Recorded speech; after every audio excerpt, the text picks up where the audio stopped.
नमस्कार दोस्तों, स्वागत है आपका आज के मुख्य समाचार में, जिसमें सबसे पहली और बड़ी खबर में आपको बताएंगे कि भाजपा को उत्तर प्रदेश में घेर रहे हैं अपने ही नेता। अपनों के निशाने पर आई योगी सरकार। भाजपा के एमपी और एमएलए और मंत्री ही उठा दे रहे हैं सवाल। इसी के साथ दूसरी बड़ी खबर में जिक्र होगा कि टीकाकरण पर सुप्रीम कोर्ट में याचिका दाखिल। कहा 32,000 करोड़ का घोटाला। जी हां दोस्तों, बेहद बड़ी खबर निकल के आ रही है। और तीसरी बड़ी खबर में जिक्र होगा कि राहुल गांधी ने फिर उठाया कोरोना वैक्सीन का मुद्दा। बोले भारत को जरूर मिलनी चाहिए फ्री में वैक्सीन। दोस्तों, हर एक खबर की गहराई में आपको ले जाएंगे, लेकिन उससे पहले अगर आपको भी ऐसा लगता है कि हर एक नागरिक को वैक्सीन फ्री में मिलनी चाहिए, तो आप अभी इस वीडियो को लाइक कीजिए और इस लाल बटन को दबा के चैनल को फ्री में सब्सक्राइब करके घंटी जाकर कमेंट में हमें अपने इलाके की स्थिति के बारे में बताइए। दोस्तों, रुक करते हैं तमाम बड़ी खबरों की तरफ। कोरोना संकट अपनों के निशाने पर ही योगी सरकार, बीजेपी के एमपी, एमएलए और मंत्री उठा रहे सवाल। जी हां दोस्तों, उत्तर प्रदेश में कोरोना संक्रमण को लेकर हाहाकार मचा हुआ है। सूबे की बिगड़ी स्थिति के लिए विपक्षी दल योगी सरकार को जिम्मेदार ठहरा रहे हैं। कांग्रेस महासचिव प्रियंका गांधी से लेकर सपा प्रमुख अखिलेश यादव लगातार योगी सरकार को घेरने में जुटे हैं। वहीं बीजेपी सांसदों, विधायकों और पार्टी नेताओं ने सूबे में कोरोना से निपटने के लिए मुख्यमंत्री योगी आदित्यनाथ के द्वारा बनाई गई टीम 11 पर सवाल खड़ा किया है। ऐसे में विपक्ष के साथ साथ योगी सरकार अपनों के भी निशाने पर आ गई है। कोरोना संक्रमण के चलते यूपी में अभी तक 3 बीजेपी विधायकों की जान जा चुकी है। इसके अलावा सत्ता पक्ष और विपक्ष के तमाम नेता कोरोना संक्रमित हो चुके हैं। ऐसे में लखनऊ के मोहन लालगंज से बीजेपी सांसद कौशल किशोर से लेकर मेरठ के सांसद राजेंद्र अग्रवाल और आई से बीजेपी विधायक दीनानाथ भास्कर और दर्जा प्राप्त राज्य मंत्री सुरेश भराला ने चिट्ठी लिखकर सवाल खड़े किए हैं। योगी सरकार में कैबिनेट मंत्री ब्रजेश पाठक ने तो लखनऊ के हालात को लेकर बाकायदा चिट्ठी लिखकर अधिकारियों की लापरवाही को उजागर किया था। कोरोना के बढ़ते संक्रमण के बीच लखनऊ में चरमराती स्वास्थ्य सेवाओं को लेकर यूपी के कानून मंत्री ब्रजेश पाठक ने अपर मुख्य सचिव और प्रमुख सचिव को चिट्ठी लिखकर कहा था कि स्वास्थ्य सेवाओं की हालत काफी चिंताजनक है। ब्रजेश पाठक ने समस्याएं गिनाते हुए पत्र में लिखा था कि लखनऊ के अस्पतालों में बेड नहीं है, एम्बुलेंस समय पर नहीं मिल रही है और न ही मरीज को इलाज मिल पा रहा है। उन्होंने लखनऊ में कोविड बेड बढ़ाने, पर्याप्त जाँच किट और प्राइवेट लैब में कोविड जाँच शुरू कराने की भी बात कही थी। रुख करते हैं अगली खबर की तरफ। टीकाकरण पर सुप्रीम कोर्ट में याचिका दाखिल। कहा 32,000 करोड़ का घोटाला। जी हां दोस्तों, देश में बढ़ रही कोरोना संक्रमण की रफ्तार के बीच सुप्रीम कोर्ट में एक और याचिका दाखिल हो गई है। इस याचिका में कोरोना संकट से निपटने के लिए केंद्र सरकार की नीतियों पर सवाल भी उठाए गए हैं। ये याचिका वकील दीपक आनंद मसीह ने दाखिल की है। उन्होंने टीकाकरण अभियान में 32 करोड़ रुपए का घोटाला होने का दावा किया है। टीकाकरण अभियान पर सवाल उठाए याचिकाकर्ता दीपक आनंद मसीह ने याचिका में कहा है कि पश्चिमी देशों में कोरोना की वैक्सीन तैयार कर ली गई, लेकिन उनकी लागत और कीमत 150 से 200 रुपए से ज्यादा नहीं है, लेकिन हमारे देश में ये 600 रुपए तक आम जन तक पहुंच रही है। अब जबकि 18 साल से अधिक उम्र के युवाओं को टीका लगाना है तो कीमत भी बढ़ा दी गई है। एक अनुमान के मुताबिक 80 करोड़ लोगों को टीके की 2 खुराक लगनी है। ऐसे में टीकाकरण अभियान में टीके की कीमत का गणित 32,000 करोड़ रुपए के घोटाले की पुष्टि करता है। चुनाव की वजह से बैठ के नहीं हुई। याचिकाकर्ता ने दावा किया है कि प्रधानमंत्री ने नेशनल साइंटिफिक टास्क फोर्स तो बना दी, लेकिन फरवरी मार्च में उसकी एक भी बैठक नहीं हुई, क्योंकि कुछ राज्यों में विधानसभा के चुनाव चल रहे थे। याचिका में कहा गया है कि देश में पिछले साल अक्टूबर में ही जीनोम सीक्वेंसिंग लैबोरेटरी इंस्टीट्यूट शुरू करने की बात कही गई थी, लेकिन अब तक वो क्यों नहीं हुआ। दायर याचिका में कहा गया है कि अमेरिकी राष्ट्रपति को भी पूरे देश में लॉकडाउन करने का अधिकार नहीं है, लेकिन भारतीय प्रधानमंत्री को है। लॉकडाउन करके भी देख लिया। लॉकडाउन में सटीक नीतियां बनाने और उन नीतियों पर ठोस अमल की जरूरत थी, लेकिन समय गुजर गया पर कारगर कुछ भी नहीं हुआ। याचिका में कहा गया है कि समस्या संसाधनों से ज्यादा सरकारी नीतियों की रही है और उन पर अमल न कर पाने की है। उन्होंने मांग की कि कोर्ट सरकार को फौरन सही नीतियां बनाकर उन पर युद्ध स्तर पर अमल करने का आदेश। रुख करते हैं अगली खबर की तरफ। राहुल गांधी ने फिर उठाया कोरोना वैक्सीन का मुद्दा। बोले भारत को जरूर मिलनी चाहिए फ्री में वैक्सीन। जी हाँ दोस्तों, कोरोना महामारी के बीच टीकाकरण की प्रक्रिया भी तेजी से जारी है। 1 मई से कोरोना का तीसरा चरण शुरू हो जाएगा। इस बीच कांग्रेस नेता राहुल गांधी ने एक बार फिर फ्री में वैक्सीनेशन देने की बात की है। राहुल गांधी ने अपने ट्वीट में कहा है कि भारत को फ्री कोरोना वैक्सीन दी जानी चाहिए। राहुल गांधी ने एडजेक्टिव और एडवर्ब का उदाहरण देते हुए कोरोना वैक्सीन फ्री में देने की बात की है और कहा है कि उम्मीद करता हूं कि इस बार वो समझ जाए। उन्होंने ट्वीट करते हुए कहा, भारत को कोविड वैक्सीन जरूर दी जानी चाहिए, सभी लोगों को फ्री में वैक्सीन का डोज मिलना चाहिए। इससे पहले भी राहुल गांधी ने कोरोना वैक्सीन की कीमत को लेकर केंद्र सरकार सरकार पर निशाना साधा था। राहुल गांधी ने कहा कि कोरोना टीका विकसित करने के लिए वैक्सीन कंपनियों को लोगों का पैसा दिया गया था। राहुल ने कहा कि अब भारत सरकार इन्हीं लोगों को टीके के लिए दुनिया में सबसे ज्यादा कीमत चुकाने पर मजबूर कर रही है। राहुल के इस आरोप पर बीजेपी नेता गिरिराज सिंह ने पलटवार किया था। गिरिराज सिंह ने राहुल गांधी के ट्वीट का जवाब देते हुए कहा कि इनकी परेशानी ये है कि इनको कहीं से कट नहीं मिल पा रहा है। गिरिराज सिंह ने कहा कि देशी कंपनी बढ़ेगी तो विदेशी कंपनी की दलाली कैसे खाएंगे। वहीं राहुल ने केंद्र की बीजेपी सरकार पर आरोप लगाया कि फेल सिस्टम ने मोदी मित्रों के लिए जनता को फेल कर दिया है। लॉकडाउन में सेंट्रल विस्टा के निर्माण पर सवाल राहुल गांधी ने लॉकडाउन के दौरान सरकार की तरफ से अपनी महत्वाकांक्षी सेंट्रल विस्टा पुनर्विकास परियोजना के निर्माण कार्य को जरूरी सेवाओं के दायरे में लाने को लेकर भी सवाल उठाया। राहुल गांधी ने सरकार पर हमला बोलते हुए ट्वीट किया, सेंट्रल विस्टा जरूरी नहीं, दूरदृष्टि वाली केंद्र सरकार आवश्यक। इस प्रोजेक्ट के तहत नए संसद भवन का निर्माण कार्य और राजपथ का फिर से निर्माण किया जा रहा है। दिल्ली 19 अप्रैल को CPWD के अनुरोध के बाद प्रोजेक्ट में लगे वाहनों के आने जाने के लिए अपनी मंजूरी दे दी थी। और करते हैं अगली खबर की तरफ। ऑक्सीजन किल्लत पर हाईकोर्ट ने कहा, लोग रोज मर रहे हैं, केंद्र कैसे भी सुलझाए परेशानी। जी हाँ दोस्तों, देश में ऑक्सीजन की किल्लत के बाद अदालत भी एक्शन मोड में है। राजधानी दिल्ली में हुई ऑक्सीजन कमी लेकर हाईकोर्ट में सुनवाई हुई। गुरुवार को हुई इस सुनवाई में दिल्ली सरकार ने केंद्र सरकार को जमकर घेरा है। सरकार ने केंद्र पर ऑक्सीजन सप्लाई अटकाने का आरोप लगाया है। साथ ही दावा किया कि केंद्र सरकार केवल आदेश ही जारी कर रही है। केंद्र सरकार ने भी कहा है कि ऑक्सीजन सप्लाई को बढ़ाया जा रहा है। अदालत ने केंद्र सरकार से जरूरी कदम उठाने के लिए कहा है। उच्च न्यायालय में दिल्ली सरकार ने कहा है कि केंद्र सरकार ऑक्सीजन की आपूर्ति में बाधाएं डाल रही है। उन्होंने दावा किया कि मुश्किल से निपटने के लिए सरकार कोई भी मजबूत कदम नहीं उठा रही है। साथ ही कहा गया है कि केंद्र सरकार की तरफ से केवल आदेश जारी किए जा रहे हैं। सरकार ने कहा है कि केंद्र अपने काम में पूरी तरह असफल हुआ है। साथ ही उन्होंने अदालत से केंद्र की जिम्मेदारी तय करने की मांग की। इधर अदालत ने भी दिल्ली में जारी हालात पर टिप्पणी की है। मीडिया रिपोर्टर्स के अनुसार हाईकोर्ट ने कहा है कि राजधानी में कई अन्य राज्यों से भी मरीज इलाज कराने पहुंच रहे हैं। किसी मरीज को इलाज के लिए मना नहीं किया जा सकता है। दिल्ली समेत मुंबई और देश के कई अन्य हिस्सों में ऑक्सीजन की कमी की खबरें आई हैं। फिलहाल इस कमी को दूर करने के लिए ऑक्सीजन एक्सप्रेस और नए प्लांट जैसे उपाय किए जा रहे हैं। रुख करते हैं अगली खबर की तरफ। सरकारी दावों की खुली पोल, कोरोना से मौत के बाद नहीं मिल रही सहायता राशि, पीड़ित परिवार का नहीं हो रहा सत्यापन। जी हां दोस्तों, कोरोना से संक्रमित मरीजों की मौत के बाद राज्य सरकार द्वारा 4 लाख रुपए देने की घोषणा की गई है। इस आलोक में 2020 में इस बीमारी से मरे लोगों को आर्थिक सहायता राशि प्रदान की गई, लेकिन इस वर्ष कोरोना से मरे लोगों के परिजनों को सहायता राशि नहीं मिल पाई है।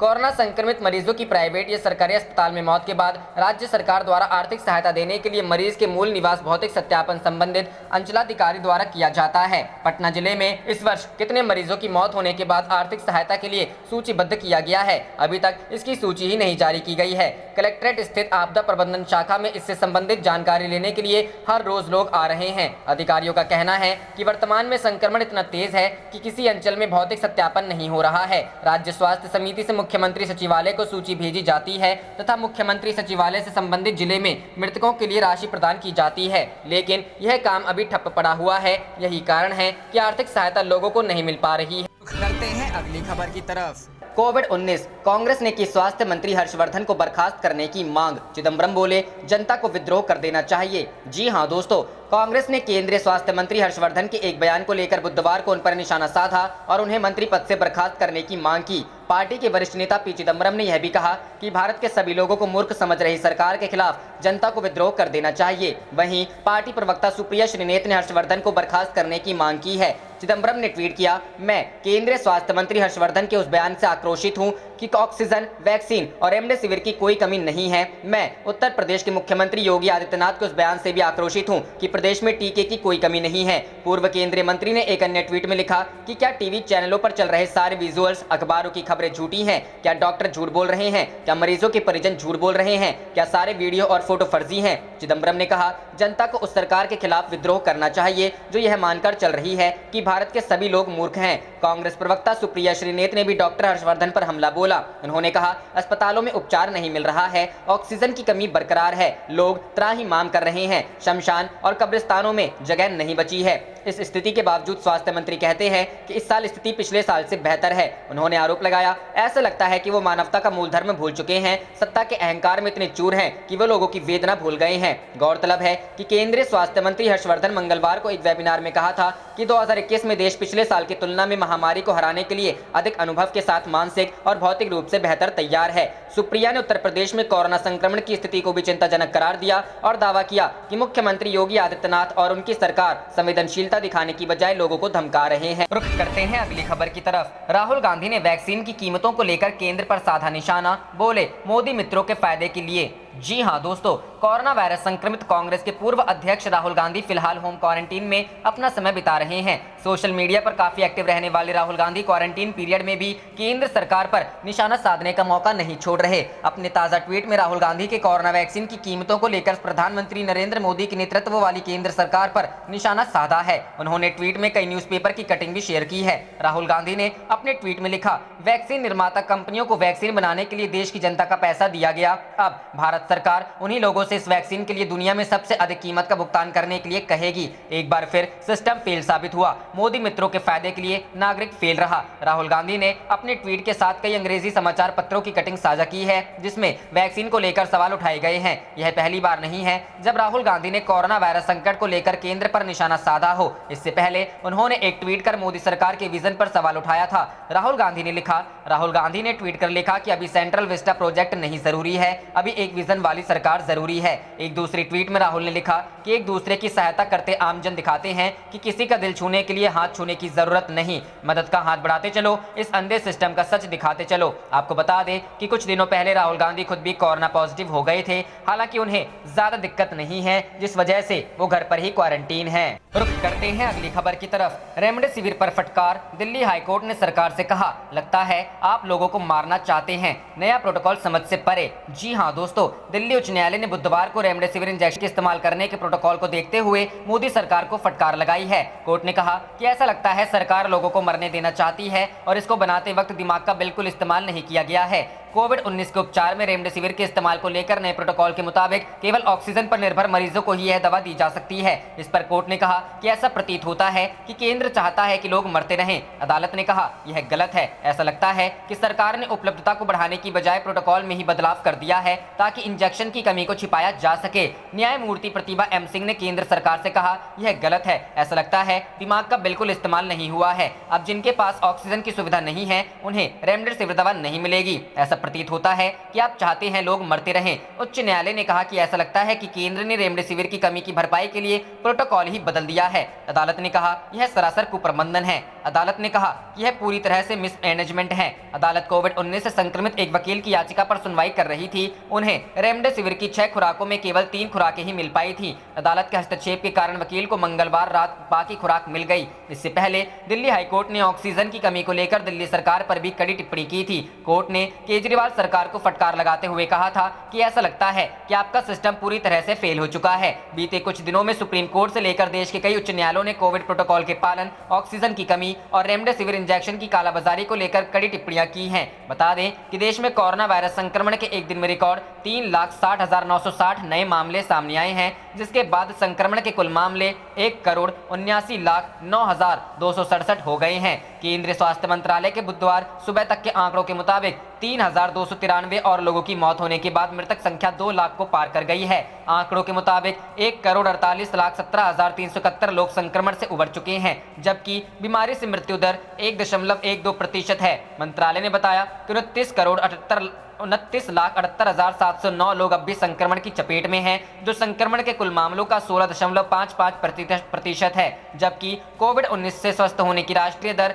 और घटकर 82.33% हो गई है। आंकड़ों के मुताबिक मृतक संख्या 2,01,187। रुख करते हैं अगली खबर की तरफ। हाईकोर्ट की फटकार के बाद भी बीजेपी ने तेलंगाना निकाय चुनाव के प्रचार के लिए की बड़ी रैली। जी हां दोस्तों, कोविड-19 की खौफ पैदा करने वाली दूसरी लहर भी चुनावी रैलियों को लेकर जोश को कम नहीं कर पाई है। तेलंगाना राज्य में 7 शहरी निकायों के चुनाव प्रचार के आखिरी दिन भारतीय जनता पार्टी ने भारी भीड़ से भरी रैलियों की फोटो ट्वीट की है। हालांकि सोशल मीडिया यूजर्स की तीखी आलोचना के बाद इन पोस्ट को डिलीट कर दिया गया। तेलंगाना राष्ट्र समिति और कांग्रेस सहित अन्य पार्टियां भी कोविड प्रोटोकॉल की अनदेखी करते हुए चुनाव प्रचार कर रही हैं। बीजेपी को पिछले साल तेलंगाना में दिसंबर में निकाय चुनावों में वृहद स्तर पर प्रचार के लिए भी उस समय काफी आलोचना का सामना सामना करना पड़ा था जब पार्टी ने अमित शाह, जेपी नड्डा और यूपी के सीएम योगी आदित्यनाथ के रोड शो किए थे। लेकिन 30 अप्रैल को होने वाले स्थानीय निकाय चुनाव के लिए पार्टी एक बार फिर बड़े स्तर पर प्रचार में जुटी है। वारंगल म्यूनिसिपल कॉर्पोरेशन चुनाव के लिए बीजेपी के प्रचार की अगुवाई राज्य इकाई के अध्यक्ष बांदी संजय कर रहे हैं।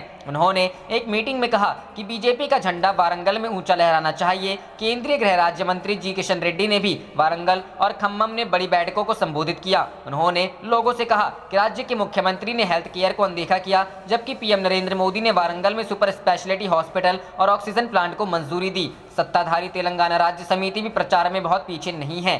सीएम के चंद्रशेखर राव और उनके बेटे केटी रामाराव कोविड पॉजिटिव हैं, लेकिन राज्य के अन्य मंत्री खम्मम और अन्य स्थानों पर प्रचार में जुटे हुए हैं। खास बात यह है कि सीएम केसीआर नागार्जुन सागर में उपचुनाव के प्रचार के लिए एक बड़ी रैली में शामिल होने के कुछ दिन बाद ही पॉजिटिव पाए गए हैं। बैठक को आयोजित करने वाले 60 से ज्यादा नेता पॉजिटिव हुए।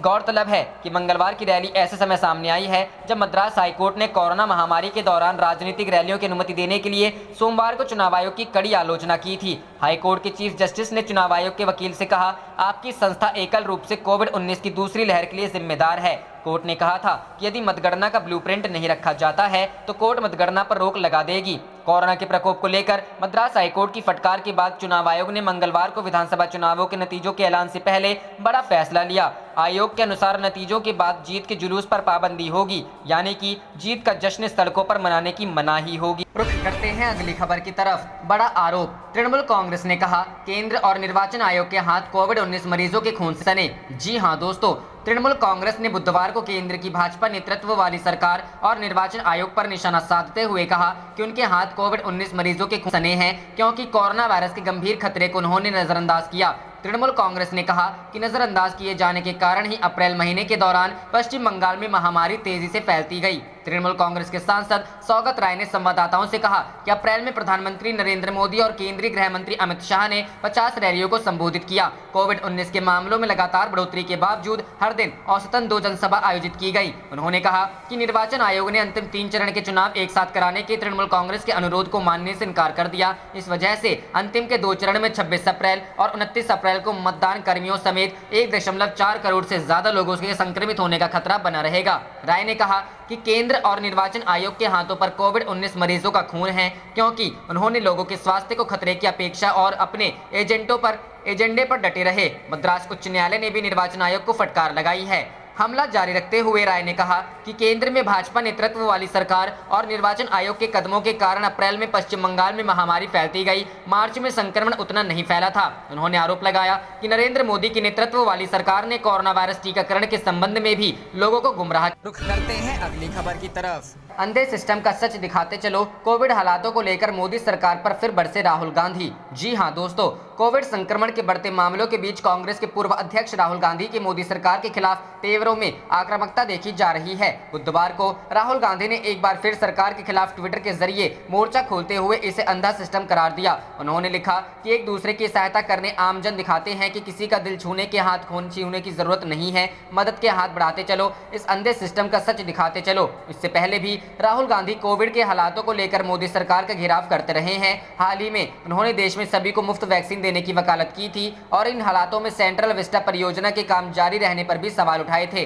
कोरोना वायरस का कहर भारत में लगातार बढ़ रहा है और बुधवार को लगातार 7वां दिन रहा जब कोविड-19 संक्रमण के 3 लाख से ज्यादा नए केस सामने आए। वैसे यह लगातार 11वां दिन है जब देश भर में 2.5 लाख से ज्यादा कोरोना वायरस संक्रमण के नए मामले दर्ज हुए।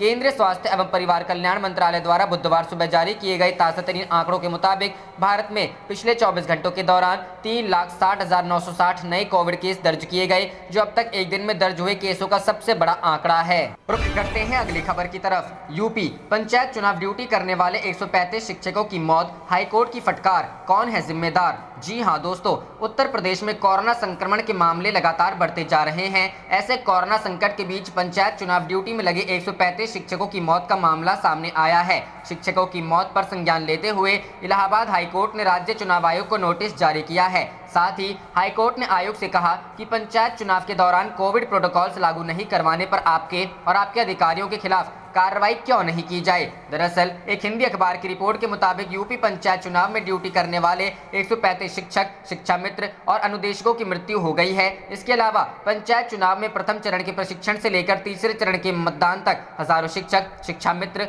व अनुदेशक कोरोना से संक्रमित हो चुके हैं। सूबे में अभी तक जहां-जहां चुनाव हो चुके हैं वहां कोरोना संक्रमण के मामले कई गुना बढ़े हैं। चुनाव स्थगित करने की मांग। राष्ट्रीय शैक्षिक महासंघ ने मुख्यमंत्री योगी आदित्यनाथ से पंचायत चुनाव तत्काल स्थगित कर ड्यूटी के दौरान संक्रमित हुए लोगों का निःशुल्क इलाज व मृतकों के परिजनों को 50 लाख की सहायता व अनुकंपा नियुक्ति देने की मांग की है। महासंघ के प्रवक्ता वीरेंद्र मिश्र ने कहा कि जिन शिक्षकों व कर्मचारियों की चुनाव में ड्यूटी लगी है उनके परिवारों में बेचैनी है। वर्तमान हालात को देखते हुए कोर्ट भी चुनाव ड्यूटी नहीं करना चाहता है। शैक्षिक महासंघ ने बताया कि पंचायत चुनाव प्रशिक्षण और ड्यूटी के बाद अब तक हरदोई लखीमपुर में 10-10, बुलंदशहर, हाथरस, सीतापुर, शाहजहांपुर में 8-8, भदोही, लखनऊ व प्रतापगढ़ में 7-7, सोनभद्र, गाजियाबाद व गोंडा में 6-6, कुशीनगर, जौनपुर, देवरिया, महाराजगंज व मथुरा में 5-5, गोरखपुर, बहराइच, उन्नाव व बलरामपुर में 4-4 तथा श्रावस्ती में 3 शिक्षक, शिक्षा मित्र या अनुदेशक की आकस्मिक मृत्यु हो। आप देख रहे थे आपका अपना चैनल जय हिंद, जय भारत।